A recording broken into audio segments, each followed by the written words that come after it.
Hi everybody, it's Miss Annie from the Youth Room at the Wakefield Library. It is Wednesday, so I am back to bring you another Wednesday Read Aloud. This is just one of our many weekly programs that we'll be doing all summer long, in addition to a couple of special programs that we'll be hosting over Zoom.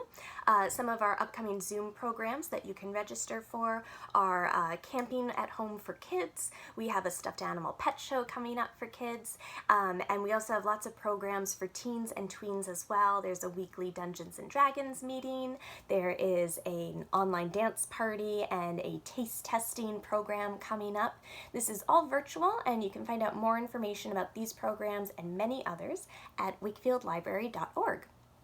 So last week in our Wednesday Read Alouds, we started with Dragons in a Bag by Zetta Elliott, and we read the first 5 chapters of that, and we found out that 9-year-old Jax, his mother, has gone into court to fight an eviction notice, which is trying to kick him and his mother out of their apartment in Brooklyn, New York. So his mother is in court fighting to save their apartment and their home. And Jax has been sent to spend the day with their grouchy old lady neighbor who is named Ma. Ma is a kind of curmudgeonly and pretty mysterious character. And to make things even more mysterious, she has a package in her house from Madagascar, and Jax swears that he can see that package moving. Ma takes the contents of the package, which Jax has started to suspect might be lizards, and she puts them into a small red mint tin that she then puts into her purse. The two of them leave her apartment to go to Prospect Park in Brooklyn so Ma can run some errands. And as they're chatting along the way, Jax discovers that his mother used to be an apprentice for Ma. He's not really sure an apprentice of what, until Ma reveals that she is a witch. So that's where we left off, and they are now on their way to the park to bring these mysterious creatures, maybe lizards, somewhere where they are going to be safe, and we don't quite know where that is yet. So let's jump back in. Chapter 6. We stop in front of the entrance to Prospect Park. Behind us, cars race along busy Flatbush Avenue. Joggers trot past us, and mothers push babies in strollers. Mama used to bring me here when I was little. There's a carousel and a zoo on this side of the park, plus a playground and Lefferts house where Dutch settlers used to live. Prospect Park is one of my favorite places in Brooklyn, but being here with Mom makes me feel more nervous than excited. I put a hand over my stomach and hope I don't look as queasy as I feel. What does an old witch with baby lizards from Madagascar do in a place like Prospect Park? Turns out, we aren't actually going inside the park.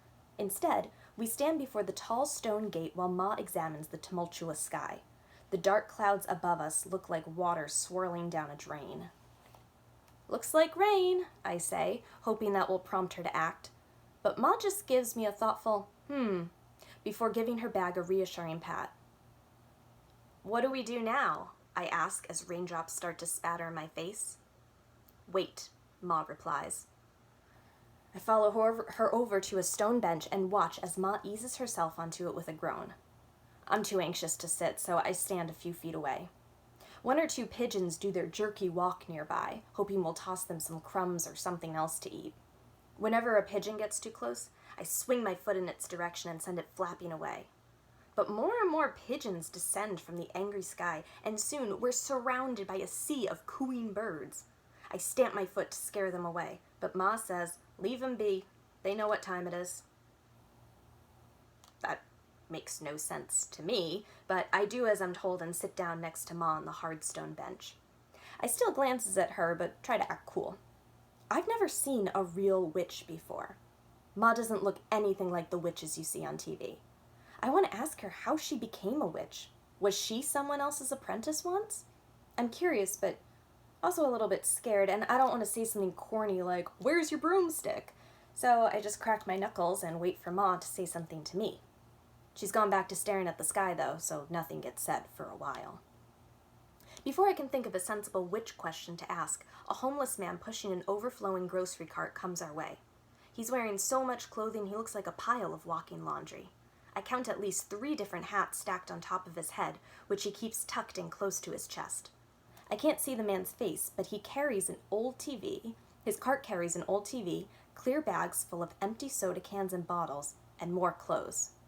I try not to stare because Mama says that's rude, but Ma doesn't seem to feel that way.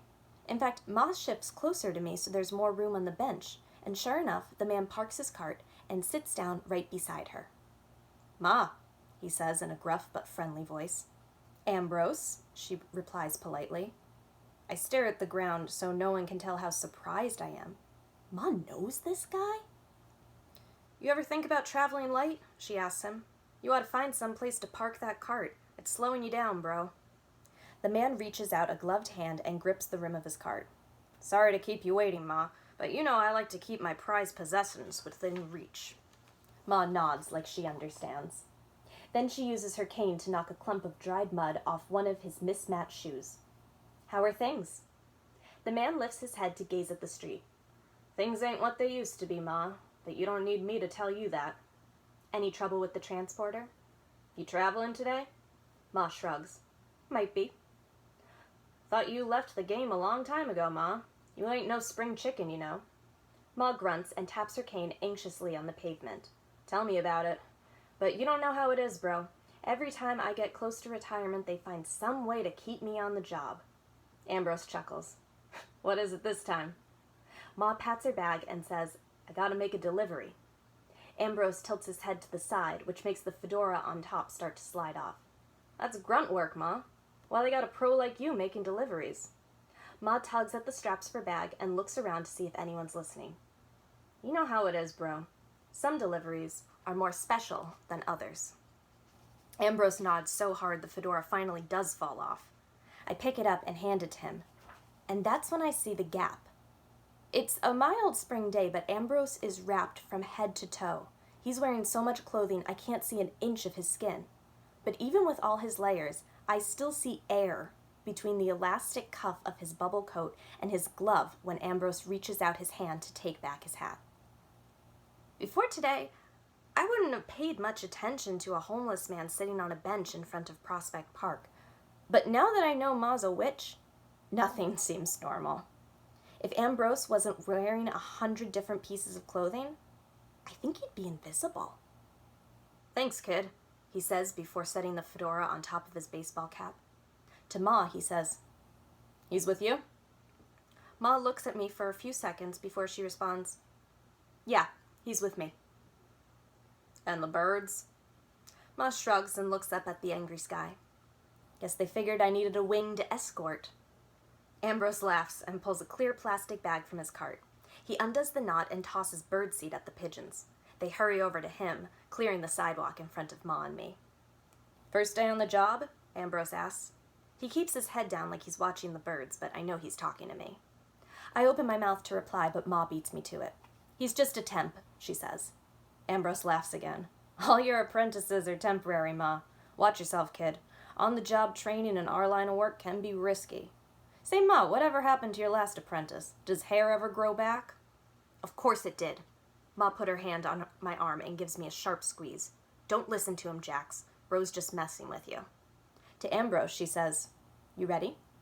"I'm always ready, Ma. Just say the word." Ma puts both hands over her cane and pushes herself off the bench with another groan. "Is that really necessary? We've known each other a long time, bro." "True, but I don't make the rules, Ma. Can't open the door until you give me the password." Door? I look around, but the only door I see belongs to the guardhouse. There's one at each corner of the park entrance. It looks like the tiniest castle ever built, with round stone walls and a pointed red-tiled roof. 2 steps lead up to a black door that has no knob, just a gold keyhole in the center. The guardhouse used to have windows on the sides and in its door, but metal plates and black bars weave across the space where glass ought to be. It might be the perfect hideout for rats, but why would Ma want to go in there?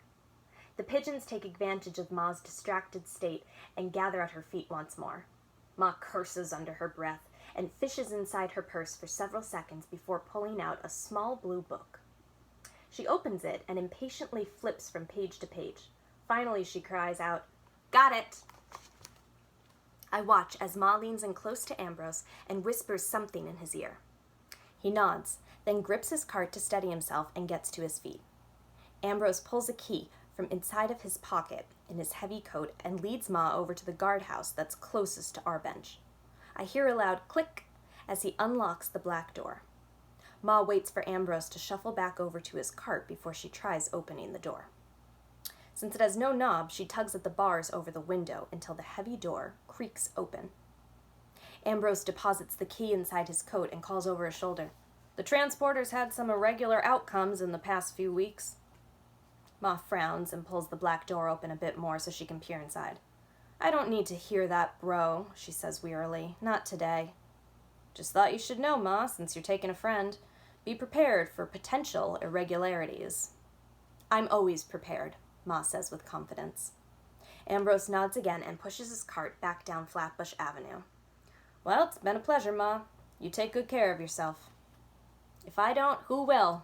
Ma asks with a smile. Ambrose raises his hand, and Ma waves back even though he can't see her. Then she turns to me and says, "Ready to go?" "Go where?" I ask as my stomach does a quick flip. "From this world to another. Shouldn't take too long. You ever been to Coney Island, Jax?" I nod, and Ma says, "It's sort of like riding the Cyclone. Bumpy, but fast." I shoo the remaining pigeons away and walk up to the guardhouse. With all the windows blocked, it's dark inside, but enough light comes through the open door to show a second door in the back wall. "Nothing to be afraid of," says Ma. "We just close the door, hold on, and come out the other side once we reach our destination." "Which is?" Ma sighs. "I know you like geography, Jax, but the place we're going to isn't on any map you've ever seen." "And the lizards will be safe there?" I ask. I do care about them, but I'm mostly trying to delay the decision Ma wants me to make. Ma takes the gold pocket watch from her purse. She turns it over in her palm and says more to herself than to me, "It's time." The rain starts to fall more steadily, and people rush out of the park, paying us no mind. Only the pigeons find us fascinating. One even lands on Ma's shoulder. I would have freaked out, but Ma just strokes the bird before gently pushing it off. Finally, Ma looks at me through the drizzle and says, "Here's the deal, Jax. The real deal. The creatures Elroy sent me aren't lizards. They're dragons. There's not enough magic here to sustain these creatures. That's why they can't stay in Brooklyn." Ma pauses to give me a chance to say something, but I'm speechless, so she goes on. "I know it's a lot to take in. I'm a witch, I've got 3 dragons in my bag, and I'm supposed to look after you for a while. You can come with me, but I understand if you want to go stay with your friend instead. What was his name?" "Vic," I tell her. "Right. You got options, Jax." Ma watches me for a moment, then says, "You look a little queasy already. Maybe you should stay with Ambrose. He hasn't gone far. If you hurry, you can catch him. I'll find you when I get back.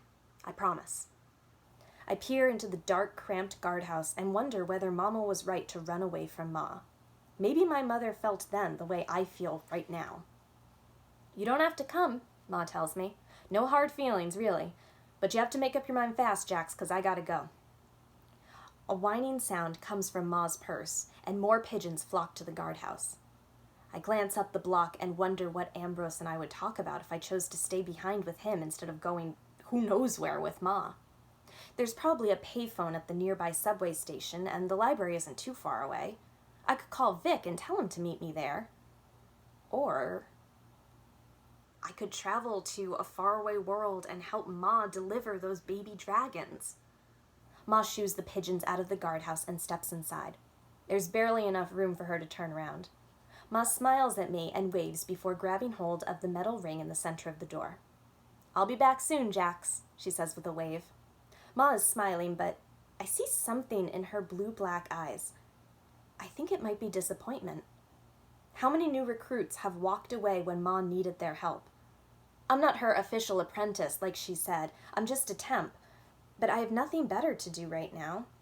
In my bag, I've got Elroy's book, which should teach me a thing or two about the wondrous dragons of Madagascar. I already got left behind once today. I don't want to get left behind again. Just as Ma starts to pull the heavy door shut, I call out, "Wait! I'm coming with you, Ma. You might need a helper," I tell her as I squeeze in. Ma pulls the door shut with a bang. It's pitch black inside the cramped guardhouse, but my racing heart slows down a bit when Ma puts her hands on my shoulders. "All right, Jax. Hold on. This could be a bumpy ride." Chapter 7. Ma was right.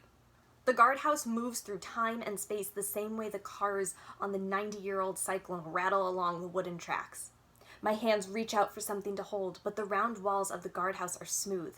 There are no levers to pull or buttons to push. We just swerve and swoop for the longest minute of my life. "Are we there yet?" I ask breathlessly. "Almost," Ma says. Then she leans down and whispers in my ear. "You're doing great, Jax. We're gonna land just like an airplane, so brace yourself." When my ears pop, I grab hold of the iron ring on the inside of the black door. It feels like we're actually picking up speed. "Hold on," Ma shouts seconds before we plummet into the ground with a shuddering thud. I swallow hard and take a few deep breaths. "You okay, Jax?" Ma asks. Her strong hands are still gripping my shoulders, keeping me upright. I open my eyes, and the sealed guardhouse is still pitch black. My knees feel a bit wobbly, but I let go of the iron ring in the door. I don't know if I'm okay, but I'm here to help, not to be helped.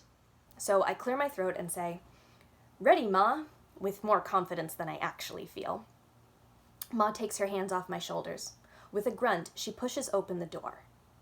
It's hot. That's the first thing I notice. And it's dark, even though it doesn't seem to be nighttime. Ma gently pushes me ahead of her, so I'm the first one to step out of the guardhouse.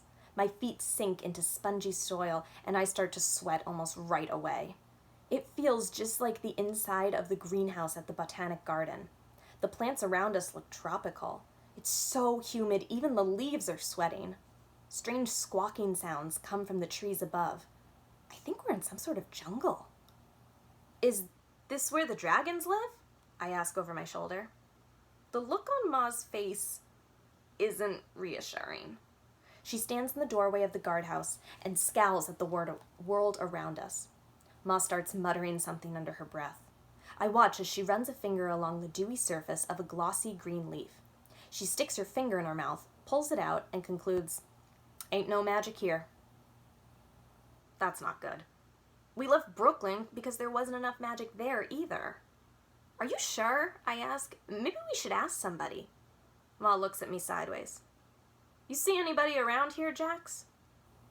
"No, but wasn't someone supposed to meet us?" I ask. "That's usually how it works," Ma says. "I think we must have overshot the mark." There's no gear shift inside the guardhouse, but I'm hoping Ma knows how to put it in reverse. "Let's just go back," I suggest. Ma shakes her head. "That's the wrong direction. We need to go across, not back. Magic left this earth a long time ago. We won't find it in the past." "Can you make the guardhouse go across?" "Sure. Parallel realms exist in different dimensions. Time travel is like whizzing down a slide. Crossing dimensions is more like skipping double dutch. You gotta wait for the right moment and slip in between the ropes." I swat at the biggest mosquito I've ever seen. My clothes are sticking to my skin, but I'll get eaten alive by bugs if I take off my shirt. "How do you steer that thing?" "With my mind," Ma says absently. When it becomes clear she's not going to offer further explanation, I prompt Ma to say more. "So you just think about a place and that's where it goes?" "Pretty much. Transporters respond to the intention of the traveler. I sure wasn't thinking about this place." "Were you?" "No!" Ma wipes her forehead with the back of her hand. "Whew! It's hotter here than Brooklyn in July, and twice as humid." Ma reaches up to plump her snowy halo of hair, which is starting to droop a bit. "Well, since we're here, we might as well have a look around," she says. I'm not sure that that's a good idea, but I trail after Ma as she pushes aside plants with leaves that are bigger than my head. She uses her cane to beat back the dense undergrowth. After a while, the vegetation thins, and the ground beneath becomes rocky and hard. I'm so busy checking for snakes and other creepy crawlies that I bump into Ma when she stops suddenly. "Well now, that's something you don't see every day." I peer around Ma and gasp. We're standing at the edge of a steep cliff, and in the distance is an erupting volcano. Dark clouds of ash spew out of the top, and red lava snakes down the side of the mountain. Far below us, I can see creatures fleeing from the eruption, and even from a distance, It's clear they're dinosaurs. The distant herd of long-necked sauropods doesn't worry me, but then Ma points at something in the sky. I look up in time to see a flock of pointy-beaked pterodactyls soaring overhead. Even though they're high above us, I duck and tug at the belt on Ma's overcoat to pull her back from the edge of the cliff. Maybe we should stay close to the guardhouse, I suggest. Ma opens her purse. The dragons have started to screech and whine, but Ma ignores them and takes out her gold pocket watch instead. She hands me the bag and says, "Hold this for me while I check our coordinates." I take the bag from Ma. "I thought that was a watch," I say as Ma flips open the gold case. "It is," she says, "but it's also a compass." That's odd." "What's odd?" I ask anxiously. "We seem to have gone back, way back, in time." Ma glances at the lush tropical landscape and concludes, "This must be the Mesozoic era. Jurassic or Cretaceous period, I'd say, judging from the flora and fauna. What do you think, Jax?" "That's not really my specialty," I say, trying not to think of all the ways people get eaten in the dinosaur movies I've seen. "Why did we land here? I thought we were delivering dragons, not dinosaurs." "There are certain similarities between the species," Ma says thoughtfully. "But you're right, Jax, this isn't our destination. I didn't intend for us to come here, but Ambrose did say the transporter was acting up." Ma clicks the compass shut and slips it into her coat pocket. Then she squints at something beyond the edge of the cliff. She points with her cane and asks, "You see that?" I take a small step forward and crane my neck to see what Ma's pointing at. Something is sparkling on the narrow ledge about 5 feet below the cliff's edge. "Jump down and grab that for me, Jax." I stare at Ma like she's lost her mind. But then I remember that I did sign up to be her helper, so I hand her back her purse and kneel down to get a closer look. "What is it?" I ask. "I don't know," Ma replies, "but it could come in handy down the road." When I hesitate, Ma adds, "The sooner you grab it, the sooner we can get back to the transporter." I scan the red sky for more hungry pterodactyl. Then I take off my book bag, take a deep breath, and sit down with my legs dangling over the edge of the cliff. I check for footholds and then flip over and start lowering myself down. Ma squats at the cliff's edge, urging me to take my time, but I just want to get this over with. Last year, Vic and I got to try rock climbing at our school. We wore harnesses in case we fell, and there were mats on the floor of the gym. I don't have a harness now, and it's a long way down. I focus on making one move at a time, and before long, I'm able to drop onto the ledge. "It's just a couple of feet to your left, Jax," Ma says. There are tufts of vegetation sprouting out of the cliff. I grab hold of a clump of grass with one hand, and with the other, I reach out for the sparkling shard. I tug as hard as I can without losing my balance, but the crystal doesn't come out of the cliff. "It's stuck," I tell Ma. She frowns, then lowers her cane so that I can grab hold of it. "Poke it with this," she suggests. "That might loosen it." I jab the stick at the cluster a couple of times, and sure enough, part of the glittering rock comes loose. I toss the biggest shard up to Ma. She catches it, then reaches down for the cane. I tuck a smaller fragment of the rock into my pocket and start climbing back up the cliff face. It's easier going up than down, and Ma helps pull me over the edge when I'm within reach. "Is that a diamond?" I ask once I'm back on my feet. "Quartz," Ma says as she examines the hunk of rock. "Is it valuable?" I ask as I slip my arms through the straps of my book bag. Before Ma can answer, the ground beneath our feet shudders as the volcano belches out more lava and smoke. My eyes grow wide, and even Ma looks worried. She slips the shard into her pocket and says, "Let's go, Jax." Ma doesn't have to tell me twice. I take the lead and plunge back into the jungle, swatting bugs and branches out of my way. Birds in the treetops screech, and I get the feeling it's not me and Ma they're worried about. There's something else in the jungle. I can't see it, but I can sense there's something moving along with us. If it is a dinosaur, I sure hope it's a vegetarian like Triceratops and not a meat-eater like T-Rex. I keep glancing over my shoulder at Ma, but she just yells, "Keep going!" As soon as I see the guardhouse, I dash inside and wait for Ma to join me. She pulls the door open wide, but doesn't come in. Instead, Ma holds her cane before her like a sword and takes a look around. The birds are still making a lot of noise, but whatever was following us seems to have stopped. Ma backs toward the guardhouse, then steps inside. We pull the door shut and huddle together, breathing hard in the dark. We wait for the roller coaster ride to start, but nothing happens.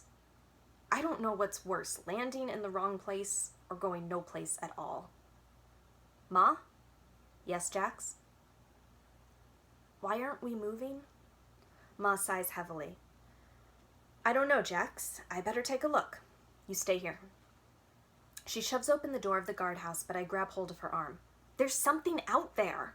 It's okay. I'm a witch, remember? Nobody messes with me. I've got magic on my side.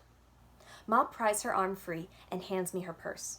Hold this and be ready to go when I give the signal, okay?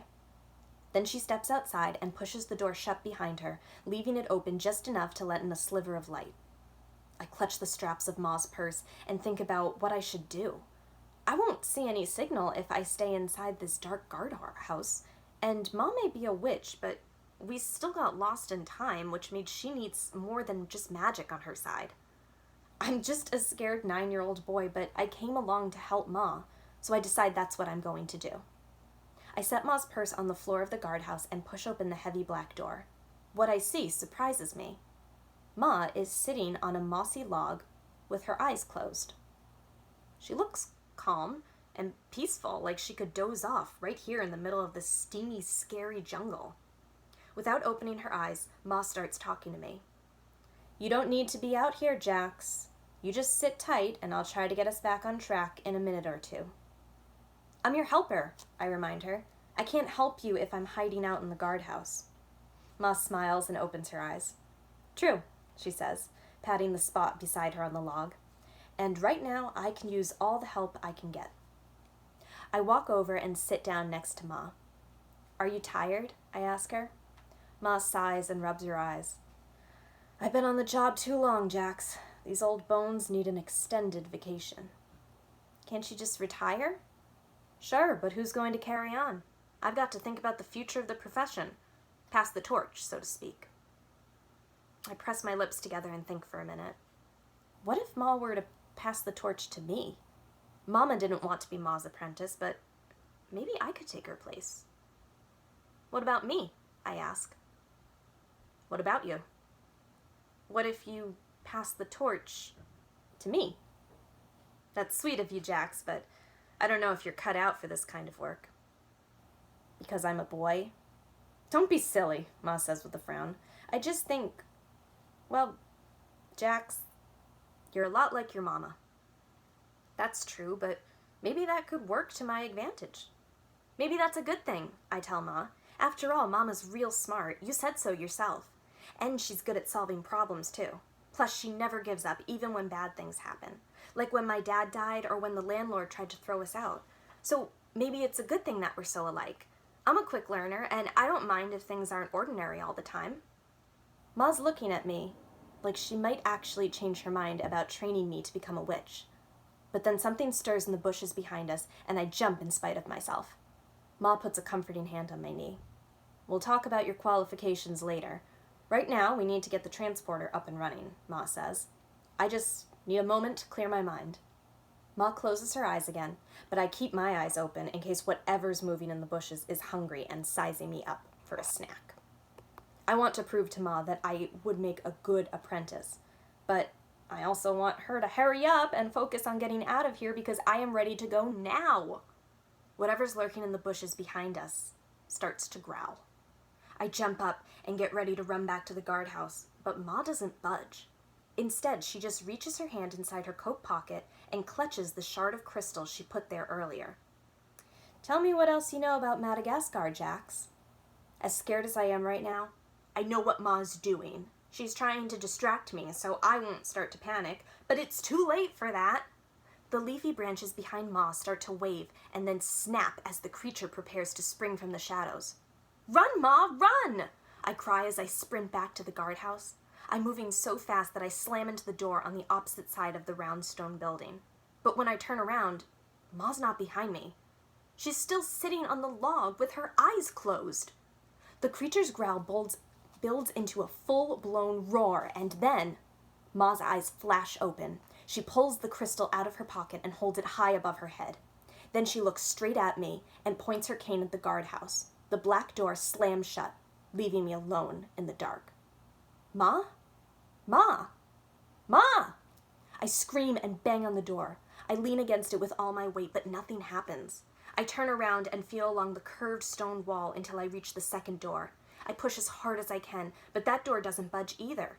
I'm trapped inside the guardhouse, which means I'm safe from the beast, but Ma's out there with only her cane and the crystal to protect her. What chance does she stand against a ferocious dinosaur? I turn back to the door that Ma slammed shut. I press my ear against it to try to hear what's going on outside. Over the loud thudding of my racing heart, I hear a strange crackling sound. It gets louder and louder as whatever making the noise draws closer to the guardhouse. Ouch! I jump back as an electric shock makes my ears sizzle. I watch in amazement as blue currents of electricity snake across the door and along the walls. Then the guardhouse starts to shake. Ma! If I bang on the door, I might get electrocuted, so I just yells Ma's name as loud as I can. When no one answers, I sink to the floor of the guardhouse and bury my face in Ma's purse, even though there's no one here to see me cry. I just want to go home, I whisper through my sobs. The transporter must hear me, because it suddenly shoots upward and the roller coaster ride starts all over again. And we're about halfway through, and that's where I'm going to stop for this week's Read Aloud. So be sure to tune in again next week, Wednesday at 2:00 p.m. for the third of 4 different parts of Dragons in a Bag by Zetta Elliott to see where Jax is headed next in this transporter with his little tin of dragons. Thank you so much for joining me and for listening to this story with me. I will see you again next week, again Wednesday at 2:00 p.m. And if you are interested in this or in any other programs that we have going on this summer at the BB Library, you can find more information at wakefieldlibrary.org. Thanks, everybody. See you next time.